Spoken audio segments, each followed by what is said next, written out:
Hey guys, Jason Flanagan here, Finish Strong Training, downtown Myrtle Beach. Welcome back to the YouTube channel. Today we're going to discuss bench pressing. Pressing the bar versus pressing into the bench and utilizing the bench to your advantage for the actual press. So we're going to go through everything today. I'm going to take you from the first. So we're not going to be able to get great shoulder blade retraction and connection to the bench without being properly warmed up, get our central nervous system firing. I'm always a fan of warming up with the movement at hand. So I'm going to do a fair amount of volume with the empty bar by itself first. I want to feel my shoulders, my chest, tries, back, what is going on today, sore, tight, stiff, problematic, what do I need to address prior to this workout. But I'll go through some micro orange bands, some pull aparts, start hitting some post delts, overhead mobility.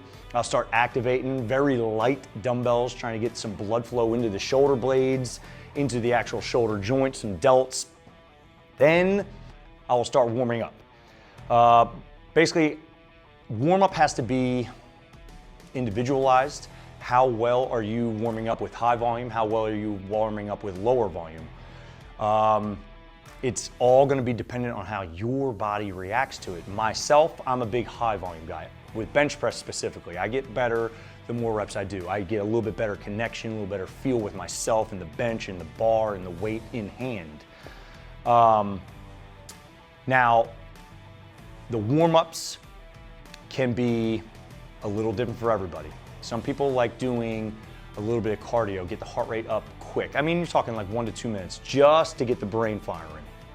All right, wake up, get a little sweat, get the body temperature up. That's going to be a big one. I'm a fan of moving as I feel. So if something's affected, I'm going to warm that up a little bit more. Then you have those who like to do full body warm-ups. Now that is great if you are doing a class. There is a lot of full body movements going on today, but if you're coming in and bench press is the movement that day, not a whole lot of lower body, don't worry about doing lower body. Warm up through the movement, through the range of motion you're going to be moving through. That'll help really reduce some of this risk of injury. Not only that, you're warming up the muscles, joints better in the movement you're about to do. So going through 101, you're going to lay under the bar. Now this is going to be real quick so you have an idea. Roll the bar forward on the hooks. Depending on the hooks, they may roll, they may not. Eyes under bar. That's a good rule of thumb, especially if you're new to bench pressing so you don't jam into the hooks. The better you get, the more confident, comfortable you get with the bench. You want to be as tight to the hooks as you can, but not using that as a variable that will miss a rep. Then you're going to retract the shoulder blades, feel them into the bench, because if you're not using them in the bench, you're just pressing with your arms, and you're not going to get the same sort of power output that you can get using larger portion of your upper body and using an implement at hand. Squat and deadlift, you only have the floor. Here you have the floor and the bench to use to your advantage for this press. Once you get that set up, you have to start figuring out leg drive, because your leg drive is what's going to drive those shoulder blades into the back of the bench. If you don't have leg drive and you don't have fantastic body awareness on what's going on with the upper body, shoulder blades can move out of position in the middle of some reps. Really difficult, almost not possible depending on the weight, to get them retracted back into place. Going through that even more, leg drive can help if you don't have that super high body awareness with the upper body. Because using that leg drive, you don't have really a choice. You are driving back into the bench. So we are starting to get a little bit of it now. How much of an arch do you have through your thoracic spine, right? Yeah, that's a big thing. Old school says flat back, really tough on the shoulder joints. Bench press is already hard enough on the shoulder joints. Let's not get into positions that make it even more strenuous. So a little bit of arch and actually retracting shoulder blades, and then not only retracting them, but externally rotating them, locking those shoulder blades in nice and tight into the spine.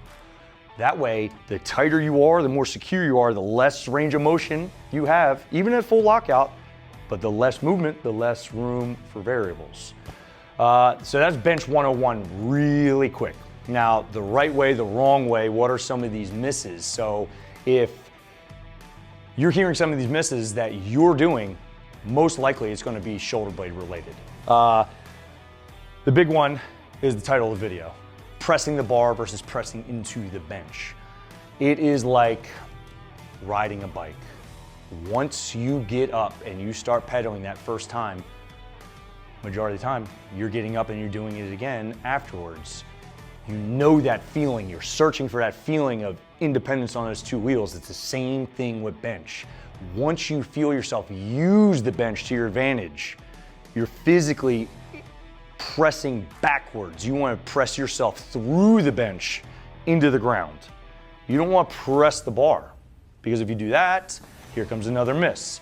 If we overpress, that means we're pressing to the farthest extension point we can possibly get to.